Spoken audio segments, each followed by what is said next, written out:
Hi everyone, and welcome back to the Publishing Performance Show. I'm really happy to be joined today by Flora Qian, who is a writer from Hong Kong who now lives in the US, and she's the winner of the Proverse Prize. So thank you very much for joining me, Flora. Thanks for having me, Teddy. Yeah, no worries. Well, tell me a bit about your background and what got you into writing. Okay, so I was born and raised in Shanghai in the 1980s, and in my early 20s, I moved to Hong Kong, and I lived there for a long time, on and off over a decade. I moved around a lot, so I was in US for my MFA for 2 years, and after I got married, we lived in Singapore for a short while, but mostly I was in Hong Kong, and until the beginning of this year, my family relocated back to the US. So I'm in New York City now. Cool. Yeah, my book was published last year in Hong Kong by a local English publisher called Proverse. So Proverse has an annual international prize for unpublished works in fiction and poetry. So I was fortunate to have won the prize last year. So the story starts with the protagonist, Yinan, taking the high-speed bullet train in China with her American husband. So this So is your she book. It's is called South of the Yangtze. Sorry, we didn't go through the title of it. Yes, Yeah. right. I should have mentioned that. South of the Yangtze is a novel. Yeah. And so the protagonist takes the high-speed train with her American husband. And this trip reminds her of her first journey through the same route when she was a child in the 1980s. So at the time, she was living with her grandparents. Her grandfather was a historical counter-revolutionary who was imprisoned by the Communist Party. Her grandmother was semi-literate. Her father was a philosophy professor, and her mother used to be a Red Guard during the Cultural Revolution. And later in school, Yinan receives a nationalist education, and she befriends with a classmate who even aspires to join the Communist Party. And later, when they were in high school, Yinan found herself trapped in this secret relationship with her high school teacher, who was once an activist during the 1989 Tiananmen Square massacre. So, amid these formative relationships, and our protagonist contemplates on her nation's tradition, ideology, and even the language itself. And she decides to push the boundary of thinking through a different tool, a different language, essentially. So she decides to read and write as much as she can in English, and that leads her to eventually leave her hometown. So that is the basic premise of the story. So it sounds like it's almost biographical in many ways. Yeah, it's definitely inspired by my upbringing in the 1980s and 1990s. I would say, the characters are a combination of the people I know. They're fictionalized. For example, the grandfather character in my book is a combination of both my paternal and maternal grandparents and also a brother of one of my grandparents. But I think in fiction, what's more important, is the emotional truth instead of the factual truth, if that makes sense. So my feelings for my grandparents are there in the book, despite that the character is not a specific person. My feelings for my that type of that generation is there. So I think also I was thinking these days about the authorial distance, how far away the author stands from the events in terms of time and what kind of self-awareness she has, about what these events mean. So I think my protagonist is, of course, older. She's in her mid 30s. She's looking back. But on the other hand, she is awakening to herself for the very first time, looking at her old world and old experiences with a fresh new perspective. So she is transforming as she is narrating the story. And that's why I think a lot of people feel that, this is first person and it feels I'm very close. The author is very close to the story. And I think this is the kind of intimacy I wanted to create by writing in first person, by being that this is a discovery journey for myself as a writer. And I think that is what makes coming of age story so special, in my opinion. Yeah, nice. Were there any specific events or experiences in your life that made you want to write this book or write this particular story? Right. Well, I think, of course, being an only child is a main factor. I grew up feeling that being in a household filled with adults with very few peers, right? That kind of loneliness. And, my parents, when I was growing up in the 1980s, they just survived the Cultural Revolution, which is such a traumatic period in Chinese history. And, everything was picking up from the ashes in the 1980s because the Cultural Revolution only ended in 1976. And they lost so many opportunities during that. So my father, for example, he didn't go to university, but he went to graduate school, right away after that. And my mother was still studying for university as she was working in the 1980s. So they were very busy and they put a lot of expectations on their only child. And we were expected to excel in school and later in life. So I think that only creates, competition and that kind of isolation I felt growing up. So that was definitely a factor. I think I actually started the first draft of this novel in 2018 when I moved back to Hong Kong for the second time after my MFA. And I took a trip with my husband. We were just married a year ago with my parents to my late grandparents' ancestral village in Zhejiang province. So that was just a province beneath Shanghai where my grandparents came from. And that trip reminded me a lot of the cultural traditions in that area, literature, calligraphy, poetry, green tea, and good rice wine, all these good things you can find in Chinese culture. There is a town famous for it in that particular region in south of the Yangtze Delta. So I felt a lot of nostalgia and because that is the world I decided to leave behind. And I realized that my family has deep roots in that area for over 1,000 years. So they sticked around. They never left. And I was the one who made the decision to migrate. Of course, there is a lot of freedom coming from migration, but I also felt a lot of unresolved feeling. So I started writing this novel in a way to process those feelings. And I think while I was writing it, the story expanded, especially in 2019, the Hong Kong protest started. And I spent a lot of time in front of my writing desk that year. Ever since Hong Kong was decided to return back to China in the 1980s, there was always this lot of sadness, a lot of confusion, a lot of searching voices in Hong Kong. But I always felt that there was also this quiet unity that bonds the society together all those decades. But in over the last decade, especially in 2019, I feel that the polarization of people's views and the color of their politics made everybody very lonely and very unhappy. And as I was writing the story, I felt that telling a personal story was my small way of building those bridges. And, from where I came from, Shanghai shares a lot of similarities with Hong Kong. They were both once colonized and they were both westernized, and both has its own dialect, Shanghainese and Cantonese, and a strong regional identity. So when I was a child or a teenager, there were waves of language assimilation going on. So the government was popularized Mandarin to replace regional dialects. And I saw that this was going to happen in Hong Kong, and I saw the resistance from local people, and I felt a lot of empathy, and I felt my story was worth telling and it is relevant. Yeah. So it sounds like a super interesting like way of approaching your book because you're taking a lot of Mhm. cultural and historical differences that maybe only you understand as being from those different areas and bringing them to Mhm. people who don't know too much about that history.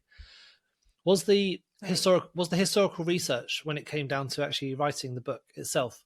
How did you approach doing that Mm. historical research? Did you have to go into a lot of archives, or was it just all from personal experience? I would say mostly from personal experience.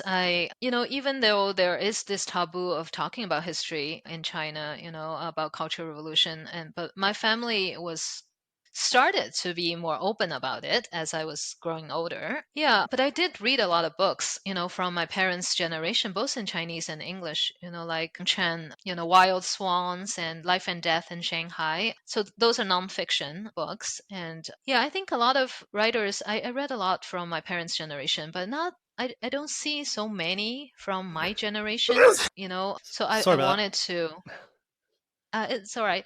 I think there's not many writers from my generation talking about that our experience. So I wanted to contribute to that part of discussion.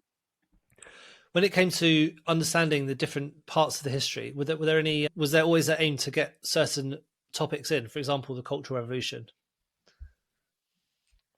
Oh, I think so. I think the Cultural Revolution is such a big part of Mm, my parents' generation, and the generational trauma they carry themselves down to the next generation. So yeah, I think there was such a huge lack of trust within the society after the Cultural Revolution. And I don't think this kind of thing changes overnight, because the censorship is still there, the taboos are still there. So it takes time. yeah. Do you think your own background, understanding these different cultural and historical references, do you think that had a big impact on how you wrote the different characters and the way that their story went? Mm.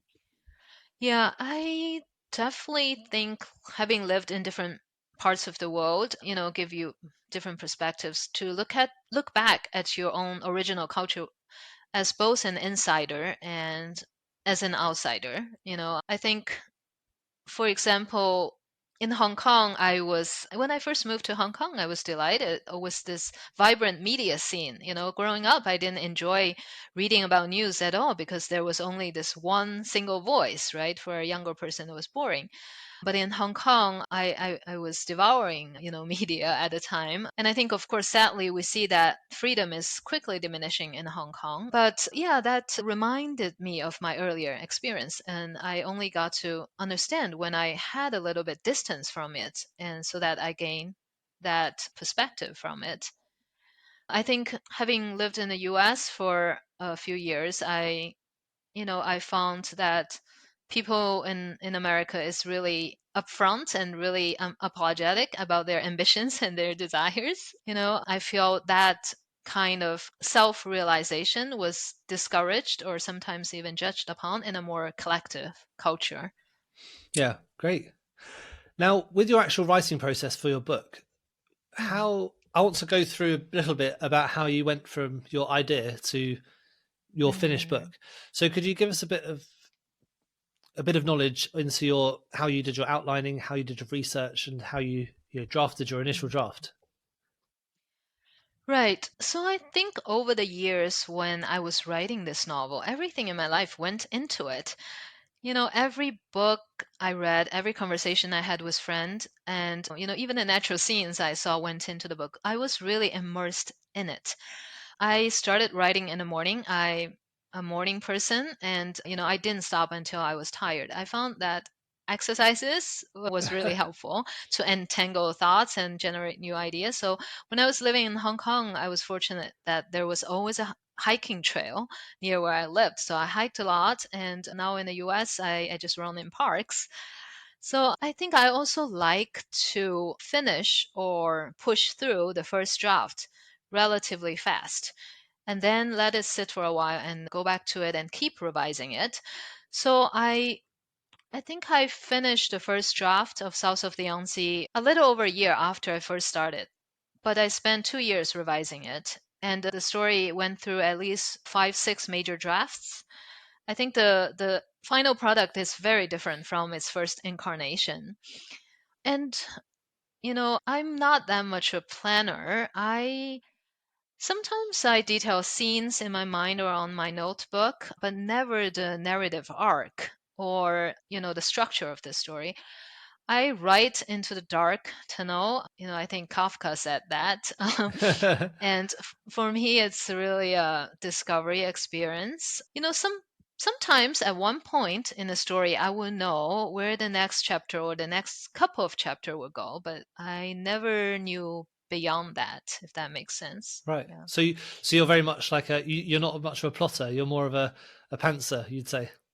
Right. Yes. Yeah, definitely. Definitely. Did you, when you're writing your story, are there lots of different plot lines within the story, or is it just one continuous narrative? Mm.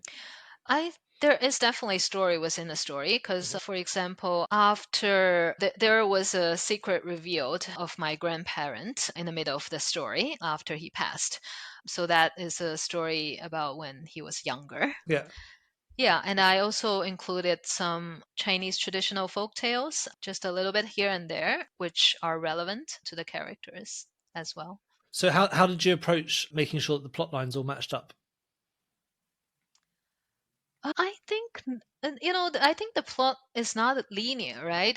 It diverts. So, but I think since I was writing as I was discovering the story, I think there is this natural continuity to it. I don't like the tidy, neat, endings or the tidy, neat resolutions of characters. Yeah, I think, yeah, I like the plot to be a little bit, messy, as what you Yeah. say. Did you use any particular tools to help you with your writing or to help you with the plot or anything to do with getting the book written?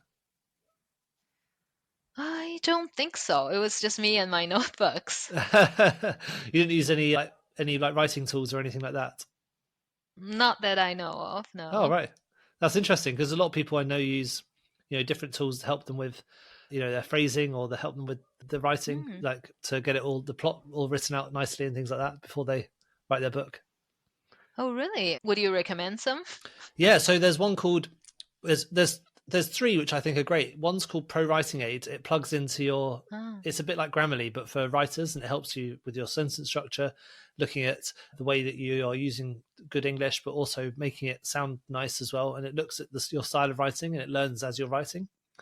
Another one's called Pseudo Write, which is a great one for writing like long form, and also Plotter, which is Plottr, is a great way for like Wow. plotting your story out. And yeah, a lot of people have had really good experiences with using those sort of tools to get their plots Mm. out. So that's why I was asking, because if you are just using paper, I think that's amazing that you like to get it out. Right. Well, Old school. well, well, yes, yes. This is fascinating to me. I'll definitely check those out. Yeah. I quite like it when these episodes become Mhm. more of a learning conversation for you as well. Right. So when you got your book, you won the Proverse Prize. So tell us about that process. Like, what did you need to do in order to get nominated, and what did you do to win the prize? Mm. All right. So I actually saw the prize was advertised on my local magazine. I lived in Discovery Bay at the time. And yeah, and before that, I was looking for agents for a while. But I think for me, it was a difficult process because in Hong Kong, there were only two agents. Yeah, It's not a big market. And I was approaching ones in the US, but I think it was difficult for them to take somebody, overseas. So I considered submitting for writing competitions, and I happened to see the Proverse Prize, and I submitted to it. And a few months later, I got notification that I was a finalist. So I was really happy about that. And later on, they announced the winner, and I felt really fortunate to be one. So yes, I think after the book come out, the marketing was a challenge for quite a while. okay. So I was traditionally published, but my publisher is a very small one and they don't have much marketing capacity. In addition to that, I moved from Hong Kong, where my book was launched, to New York just a week after my launch party. So that didn't help. And I found it extremely difficult to publicize it in Hong Kong. So after the book came out, I was featured in a local community magazine, and that was great. But for many months, that was it. So I felt quite down about it for a while. I think the turning point came over the past summer when I received generous and really wonderful review from Stuart Christie. So he is a professor at Hong Kong Baptist University.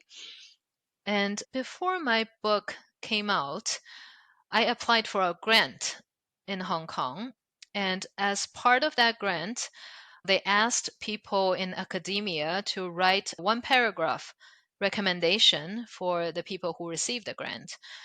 But instead of one paragraph, Professor Christie wrote a 6-page recommendation for my novel. Oh, wow. And yeah, and he didn't even know me. And I felt so moved and so grateful. It was a huge confidence boost. And I felt that I have written a good book and it is worth writing.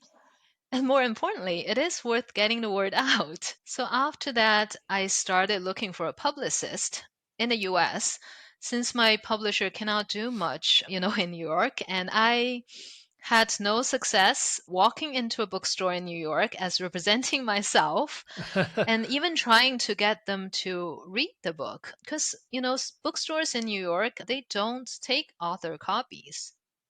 So I finally found a good publicist, Claire McKinney. She is wonderful, and so is her team. She got in So we touch with me. started, right, Yeah. right. Yeah. So I started the publicity campaign in October. So we did a Goodreads giveaway first, and from which I already saw some followers and a few new reviews. And of course, I can be on podcasts, great podcasts like yours. I mean, frankly, before all this, I thought podcast is out of my comfort zone. But now, having done a few, I'm actually enjoying it. Still very nervous, but it's getting better. Great. Um, and yeah, and of course, my favorite thing is writing. So my publicist has also signed me up for some editorials as well. So last month, I wrote a piece about censorship and banned books, which is a theme very close to me. So that was published on a journal called Picture This Post. And an Instagram campaign is starting this month as well. I think it's going well. And above all this, I now have a press kit with a press release in it. So last week, my family in Washington, D.C., they walked to a bookstore with my book and the press kit, and the bookstore agreed to keep the book Wow. and passed it on to the owner. So at the time, I thought this is great. We don't know what happens next, but at least they're willing to take a look. But just this week, I actually got an email back from the bookstore, and they said they like the book. They want to have it in the bookstore and want to host an event for me next spring. So you can imagine I'm over the moon about this. Yeah. So I think in general, I'm Just really before just before we go on to the next step, what does a press kit look right. like? So in it, there is my bio, Hmm. and there's the press release, and And there's this is on paper, is it? Like literally a file and you hand it over? right, right, Right. Okay. yes, yes, yeah. So, and then there is a few questions that a few themes that I like to touch upon. Yeah, and I feel really fortunate to have found a publicist. I think I'm a true introvert, and I am someone who always feel that writing is a very good life, but a difficult business. And especially as somebody who just moved to a new country, right, and doesn't have the connections, having a professional to take care of the business end of things is a great relief for Yeah. me. So what's it been like working with a publicist? What are the activities that you've done together? And also what's she made you do? I think, in the beginning, of course, there's a type of questionnaire I answer about, the major themes of my book and where has it been featured before and so forth. And we had quite a few phone calls to discuss what is my expectations about the book. Since the book has been out for a few months already, there are some challenges in that aspect, but there's are also still many opportunities. Even your book is not fresh out of the oven, so to speak. Yeah, and we have regular, weekly updates about the progress. And even between that, we had a lot of communication about opportunities and everything. Yeah. We did a lot of brainstorming as well. So it was a very nice experience. Which activities that you've done for publicity do you think have worked the best? Hmm.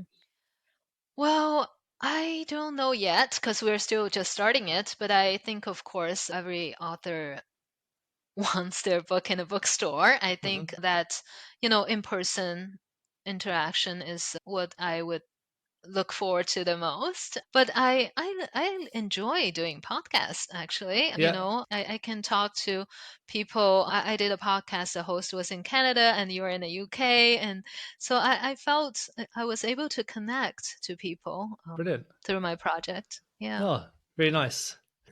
Well, it's been great to chat to you so far. Just before we go, I was thinking, with your book, South of Yangtze, what are the main takeaways you want readers to get from it? Hmm. Well, I wrote a lot of about language, right? Because I decided to write in English because of censorship issues. A lot of my plot has, political backgrounds, and those things are not to be freely discussed in China. So I wanted to offer an option to break these boundaries with a different tool. It doesn't have to be English. It can be any language that is not your native language. I think a lot of people are doing precisely this without thinking too much about it. A lot of people are multilingual, right?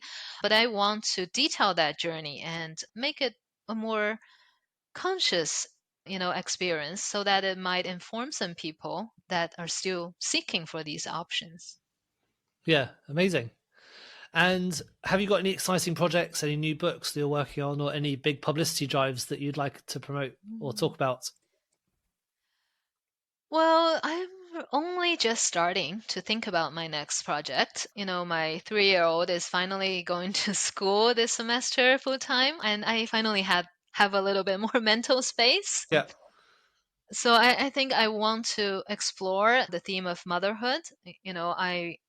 I feel I finally got a little bit of distance from this over anxious person I have been for the past 3 years.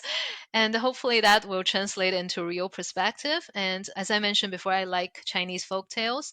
I'm starting to introduce my these stories to my toddler.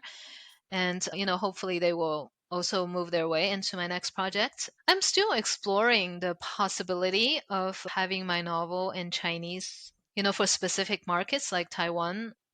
So yeah, I might work on that. yeah. Oh, amazing. That's really interesting because I've never known anyone to really target the Chinese market with their books, apart from with some non-fiction books. So it's interesting that Mhm. you're taking that approach.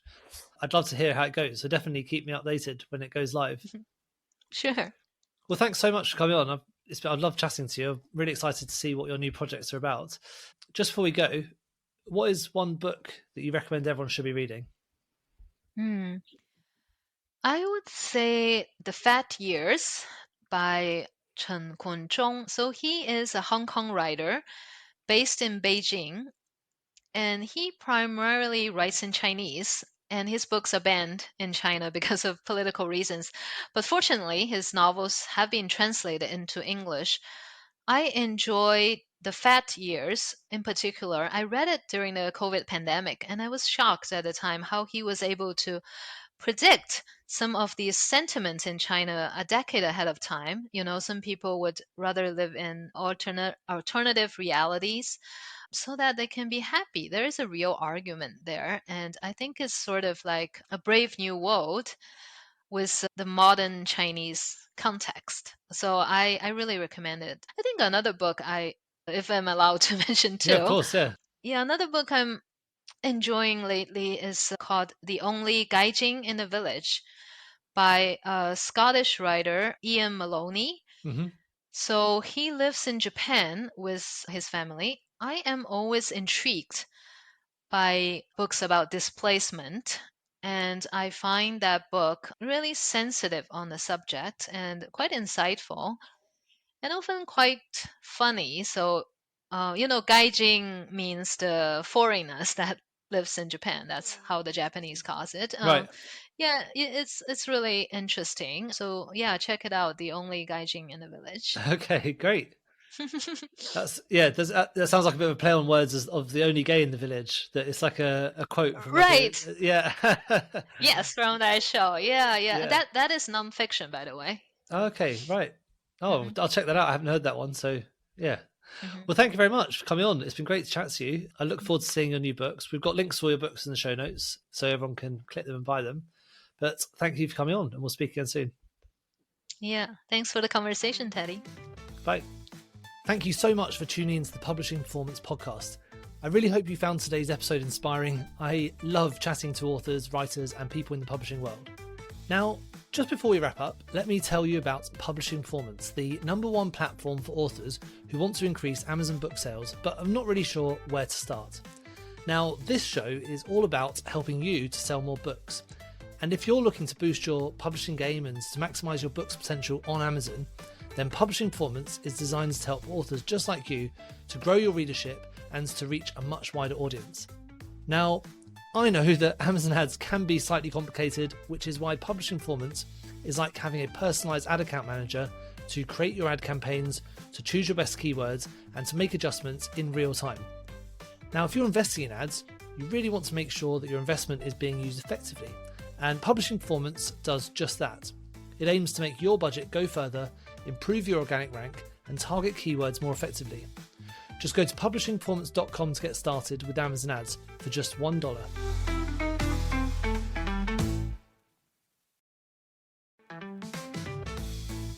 Thank you so much for tuning into the Publishing Performance podcast. I really hope you found today's episode inspiring. I love chatting to authors, writers, and people in the publishing world. Now, just before we wrap up, let me tell you about Publishing Performance, the #1 platform for authors who want to increase Amazon book sales, but are not really sure where to start. Now, this show is all about helping you to sell more books. And if you're looking to boost your publishing game and to maximize your book's potential on Amazon, then Publishing Performance is designed to help authors just like you to grow your readership and to reach a much wider audience. Now, I know that Amazon ads can be slightly complicated, which is why Publishing Performance is like having a personalized ad account manager to create your ad campaigns, to choose your best keywords, and to make adjustments in real time. Now, if you're investing in ads, you really want to make sure that your investment is being used effectively, and Publishing Performance does just that. It aims to make your budget go further, improve your organic rank, and target keywords more effectively. Just go to publishingperformance.com to get started with Amazon ads for just $1.